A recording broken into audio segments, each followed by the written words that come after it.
dates back to 1887. Unreal. Number 8 Notre Dame takes on Jim Harbaugh and number 12 Michigan at the Big House. It's going to be something special. 7:30 Eastern, 4:30 Pacific on ABC and the ESPN app. Notre Dame. Seems that long since one of them won a national title. Oh, be nice. Notre Dame hasn't won in Ann Arbor since 2005. I'm David Lloyd. Up next on SportsCenter Coast to Coast, Draymond and Steph not pulling any punches in sizing up a bad loss in their first game at Chase Center. Stephen A. coming back with his own thoughts on that. Plus, Michael Wilbon on the Lakers. Can they make strides tonight in Game 2? And the boxer who has to fight his sister's boyfriend for the title. Nothing to see there. Lots to see on Coast to Coast with me and Carrie Champion next on ESPN. And now back to First Take. The boxer has to fight his sister's boyfriend. Shakur Stevenson, yeah. That's a lot. Yeah. Joette Gonzalez, he's been with his sister for 3 years. Right. It's Friday, guys. Pound. I'll stay focused because we got football on here, and we play a little game called Book It or Forget It. I'm going to make a statement, and you guys tell us whether we are booking it or forgetting it. Sure. And you just saw, that was Michael Bennett. Do you think he's the championship piece for your Dallas Cowboys? Forget it. And I'm not saying that he's going to have a negative impact on the Dallas Cowboys. I like Michael Bennett as a person and as a player. That's not what I'm saying. What I'm saying that he's not the missing ingredient to success. Their issue is not him. Their issue is not their defensive line per se, in my estimation.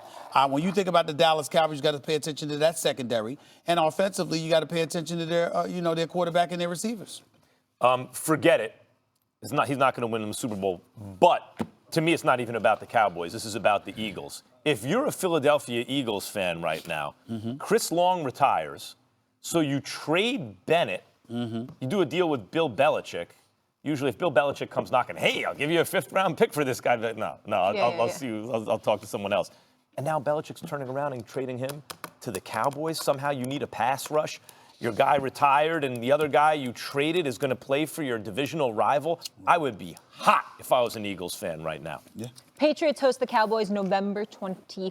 What do we got here next? Book it or forget it, Max. The Patriots will beat the Browns by more than 2 touchdowns. Forget it. You're still on that train? Yeah, I think the Browns have a sneaky good shot in an upset here. No. Yep, I do. The Patriots have played an awful schedule.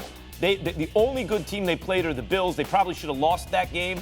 And otherwise, they haven't played an NFL team. The Browns are very talented. Odell's not going, even with Gilmore shadowing him, he's not going to be quiet all season. There's a lot of pressure on that team to succeed. They have too much talent to be terrible all year. I'm not going to pick them to win, but they'll definitely beat the spread. You kind of just What's picked the them to spread? win. 2 TDs. That's a lot. I'm going to go with it. Book it. Here's the reason why. And I'll acknowledge there's some trepidation on this part. I think that the Browns could lose a close game. But I'm going to book it because I want to see more. And here's the thing. Freddie Kitchens against Bill Belichick might be the biggest mismatch of this entire NFL season. Freddie Kitchens against Bill Belichick. And with Baker Mayfield being an interception waiting to happen against that defense. That's why you guys, I'm surprised by your response right now. I'm like, am I missing something? This is in New England. Listen, this is New England. Number 1 defense. But it's 2 touchdowns. That's the only reason why. Everybody thinks that New England's going to win. You could say 7 to 10 points. But when you say 2 touchdowns, that's a lot. But I'm still going to book it because I think that defense is going to rattle Baker Mayfield and confuse Freddie Kitchens. Look. Sam Darnold saw ghosts. Yeah, no doubt. Sam Darnold, and by the way, you're right, because Baker Mayfield, Sam Darnold, same draft class, another young quarterback. But the Browns have so much more talent than the Jets. When you look at the teams the Patriots have played, literally I agree with one the good team. Yeah, and they probably, and if that quarterback isn't in concussion protocol, there's a good chance they lose to the only good team they played. But your argument goes out the window because you normally pick the Patriots to come out of the AFC. So no matter how weak their schedule is, come playoff time, they're not going against a weak team. If you're asking me who do I think is better, I think the Patriots are better for the same reason you do. They're in Foxborough. And also the coach and everything. But what I'm saying is when you smell an upset sometimes, even though Belichick prepares the guys for a different team and they're always on their game and everything, Come on, ride that train. it'd be Choo-choo. hard not to underestimate the Browns in these circumstances. And the Browns are playing for a lot right now. Okay. Book it or forget it. The Texans will blow out the Raiders. No, I'm going to say forget it. I don't think it's a blowout. I think Deshaun Watson is obviously very gifted. They struggled a little bit last week. I'm still not sold on Bill O'Brien. I think the Texans could win this game, but I'm certainly not going to assume that the Raiders are going to be blown out. I think that Mike Mayock and John Gruden are doing a good job, and I think that they've got the Raiders back in a competitive mode. Give credit where credit is due in that regard. I think this will be a relatively close game, although I think the Texans will win. Max, book it. Oh, sorry, you didn't answer. I would book it, actually. I don't like the Raiders' pass defense. And when you have Deshaun Watson and DeAndre Hopkins going against you, better have a good pass defense. I smell a blowout here, actually. All right, book it or forget it. Will Russell Wilson throw for over 200 yards? 200 yards? Book it. Yeah. Book it. Yeah. That ain't even a That's question. an easy one. Book All right, book it or forget it. The Saints should start Drew Brees Sunday against the Cardinals. Now, keep in mind. In the first half, by the way. Yeah, Against the Falcons? yeah. 200 yards in the first half, it should say. Yeah, Book keep in mind, no, it's the Cardinals this week, and then they have the bye, and then it would be the Falcons. So do you think they should start him? I don't think they should start him. I think they should sit him. And listen, they're not going to jeopardize him. They wouldn't put Drew Brees in unless he was 100% because when you're 5-0 with Teddy Bridgewater, what's the urgency to put Drew Brees in? So obviously, if you're bringing him back, it's because you believe he's 100%. My point is, what's the harm in waiting a couple of more weeks? You got Arizona. You can win without him. You've got a bye week after that. That's 2 full weeks more that you can utilize that to rest and strengthen that thumb area as well. And I say that's the path I think that they should go in. I don't think that they should bring Drew Brees back now. Easily book it for them to play, for them to sit Brees and start Brees. So I'm going to say forget it because there's no downside to starting Bridgewater. If you win, you give Drew Brees this week and the bye. Nice long rest. And what's been the criticism of Drew Brees? Like last year, he wore down as the season wore on in the playoffs. So you have a fresh Drew Brees going forward. And even in terms of like quarterback controversy, because usually if a guy goes 6-0, he keeps the job, but it's Drew Brees in New Orleans. On the other hand, if Teddy Bridgewater loses to Arizona, he's 5-1. You're sitting at 6-2. And now there's not that there would be a controversy anyway, but now it's very clear Drew Brees is getting the ball back when he comes back nice and healthy. Forget playing Drew Brees against the Cardinals. Bad idea. All right, book it or forget it, Max. Saquon Barkley will be the best player on the field when the Giants face the Lions. Saquon Barkley will be the best player on the field whenever he steps onto the field in any game. Who's better than Saquon Barkley? Book it. Book it. Okay. Ain't nothing complicated about that. He's special. Book it or forget it. Stephen A., the Panthers will end the 49ers' undefeated season. Forget it. This is in San Fran. Outside of San Fran, about an hour away from San Fran. St. Clair Stadium. But I would tell you, I would say forget it. If they were in Carolina, I might have a different feeling about this. But in San Fran, I don't think that's going to be the case. I'm right with you. Book it. Forget it. Forget it for the exact same reason. In San Fran will be the difference between two teams playing well. Book it or forget it, Max. Dolphins will get their first win against the Steelers.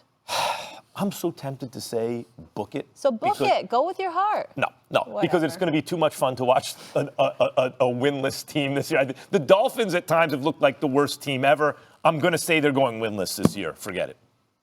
I'm going with the Steelers. They're my team, obviously. I'm not pleased with what has happened to them. They've got a third-string quarterback now, what have you. But the Dolphins are so pathetic, so moribund, so embarrassingly bad. And it hurts me to say that because, I personally don't like situations where you got a black GM, you got a black coach, and they're put in this kind of position where clearly Stephen Ross has the Miami Dolphins in rebuilding or retooling mode. And I know that they made some deals that's going to improve the team moving forward. But dealing with what they have to deal with this year, it bothers me. Don't let Stephen Ross off the hook. Since when has Miami not been in a rebuilding mode since Dan Marino? I mean, they're always in a rebuilding mode. They're just, it's not rebuilding. It's a terrible franchise with a terrible owner. That's what it is. In the past, they didn't tell us that. This year, they did. Right. They've been hot garbage for decades, and they've had an owner who's had the team for a while, and he's been terrible, and so they're terrible. It's a lot of terrible, and you want to see more terrible. You Rebuilding. want to keep seeing them lose. All right, book it or forget it, Stephen A. This one I feel like it's kind of interesting. The Chiefs will be competitive against the Packers. Here's why. Because when we were sitting here the other day and you guys were talking about you would take Aaron Rodgers, you would take the Chiefs, and Keyshawn was holding it against the Chiefs, Mahomes, all the talent that's around them. Now we get to see this team without having Mahomes. Exactly. You think they do anything? No, I think they make it competitive. I think they ultimately lose this game. It's in Kansas City, that rabid fan base at Arrowhead Stadium. I mean, I think it is something that will benefit them in terms of keeping them competitive in this game. When you have the requisite weapons that they have in Hill and Kelsey, Shady McCoy, Williams, etc., with Andy Reid doing the play calling, I definitely think it's a situation where they can make the game interesting because as great as Aaron Rodgers looked last week, the bottom line is the offense doesn't appear to be that prolific every single week. There's still things they're figuring out. I think that ultimately it'll be a close game, but the Green Bay Packers will pull away in the fourth quarter, but it won't be an annihilation. I say forget it for this reason. The Packers have a much improved secondary. It's the run defense that could use a little work. Aaron Rodgers looked so good last week. He spread it around so well. Some were saying, I think on ESPN.com, it was like, is this the best game he's ever had? Yeah. So the run defense is weak. So how's Andy Reid going to use the run when you're down in the game 2 touchdowns? Or immediately Aaron Rodgers, because it's not like the Chiefs have a good defense. So that combination, I think, means that the Packers can run it up on the Chiefs and they're going to win. They're going to blow them out, I think, at Arrowhead without Mahomes. How long do you think they can rest Mahomes? As long as you need to. I mean, don't mess around with him. But the fact that he's even walking around on the field's a good sign. No, for sure. Book it or forget it. Stephen A., the Staples Center is the new mecca of the NBA. Oh, book it, without question.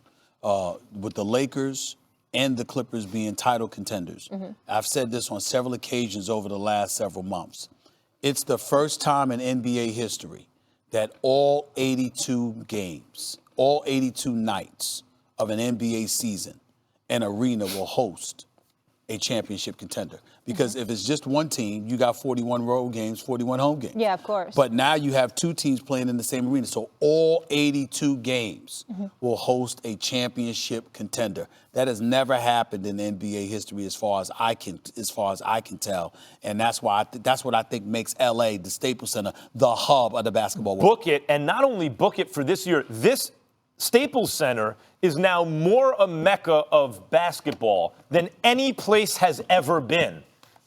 Because if you take it all the way through the postseason, there are going to be over likely 100 dates of must-watch basketball at Staples. Clippers, the hotter ticket right now, too. We had so much fun out here in L.A. Some really good moments. We want you guys to check them out. Thanks for hanging with us. Have a fantastic weekend. See you Monday. Yes, sir. We got a full house out here in L.A. getting you set for the season opener. It kills me because I'm a Lakers fan. First take in the house. Your boy is here. Great to have Michael Wilbon with us. Meta World Peace in the house. Good to see you. It's so good to be here. The Lakers are one prime Meta World piece away, one Ron Artest away from going all the way. Actor Michael Ealy in the house. Miles Brown Blackish. That airs tonight. I am thrilled to be here because I watched the show. Nobody called me. I asked to come on. If you watch Power, you know what I'm talking about. Lorenz Tate in the house. So Councilman Tate. Councilman Tate.